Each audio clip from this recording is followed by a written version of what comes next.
Hi, thanks for checking out this video. My name is Bspecification and I have made a control scheme for Skyward Sword that allows you to play through the entirety of the game with a traditional controller. I was able to play through the game and reach the credits by using this setup.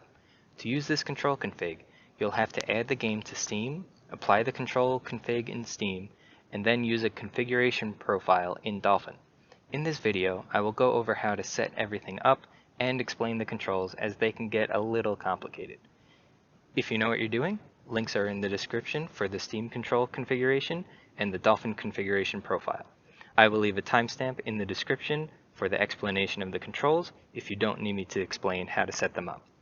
Aonuma stated that it may be close to impossible to get this game to work with a regular controller, but I beg to differ. Anyways, let's begin. To start off, let's make sure you have everything necessary to run this. You need Steam, Dolphin, an Xbox, PS4, or Steam controller. I think you could use a Switch Pro controller, but I have not tested the controller with its digital triggers. I will not be going over how to get the programs, just the control scheme.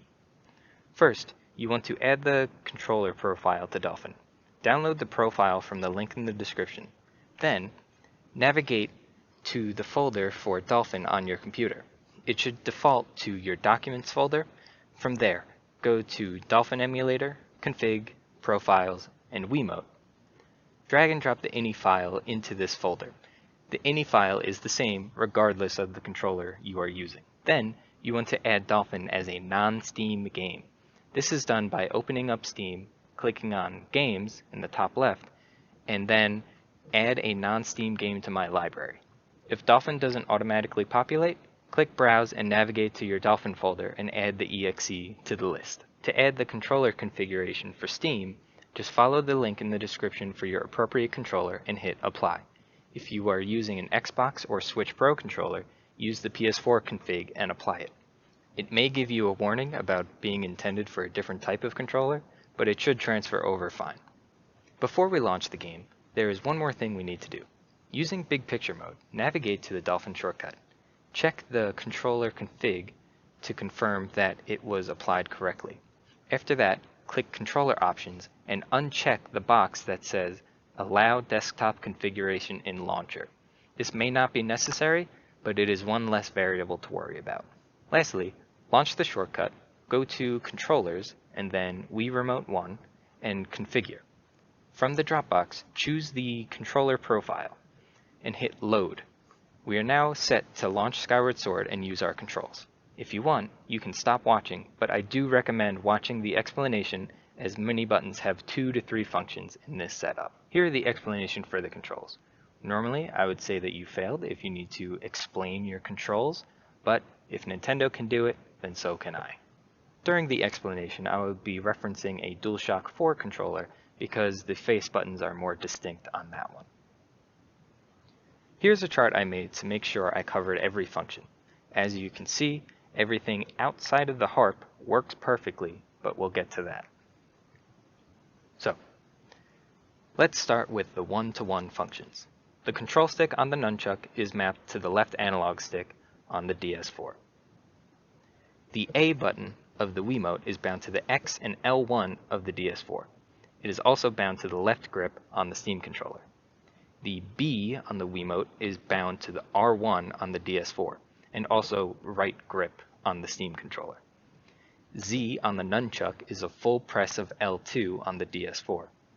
C on the nunchuck is L3 on the DS4. 1 on the Wiimote is Options on the DS4, and plus on the Wiimote is Share on the DS4. For the motion controls, the D-pad on the DS4 acts as if you are tilting the Wiimote up, down, left, or right. This is to control flying and swimming sections. On the Steam controller, this will feel like analog control, as it is on the left touchpad. Square on the DS4 acts as a shake of the nunchuck. This allows you to roll and activate the shield bash. Pressing triangle readies a bomb for throwing, and releasing triangle throws it. Pressing circle readies a bomb for bowling, releasing circle rolls it. Triangle or circle can be used as a general swing of the Wiimote. For example, You can press them to flap while on the loft wing, use them as a vertical sword strike when the direction of your swing doesn't matter, or a running jump slash. The right stick on the DS4 controls the pointer on the screen. This is used for aiming or navigating some menus. R3 on the DS4 does a stab. Combinations. The sword is controlled by holding R2 and pressing a direction with the right analog stick. The inputs are set to fire as a turbo button, so they will repeat the input as long as you hold the stick in that direction. A radial menu will pop up on the screen to help you recognize what direction you're using. Pressing R3 while pointing in the direction will do the appropriate spin attack. One issue I found is that sometimes, if you change the direction that you are swinging, the inputs will not work.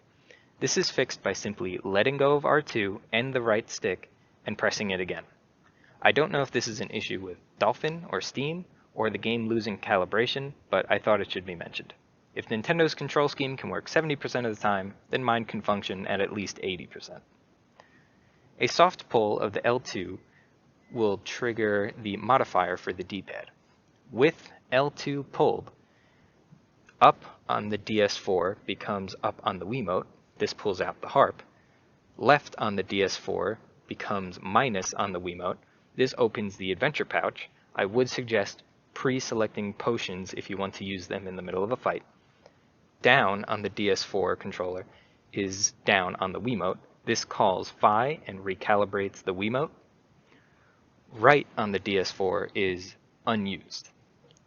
Double tapping L1 will quickly ready an arrow. The harp. I hate the harp. This was the biggest hurdle when creating the control scheme, and it is a gimmick item that is necessary to progress. To use it, you need to first hold X. This presses A on the Wiimote and tilts it sideways. Then, hold L1. This changes the triggers from their usual assignments and turns them into analog triggers.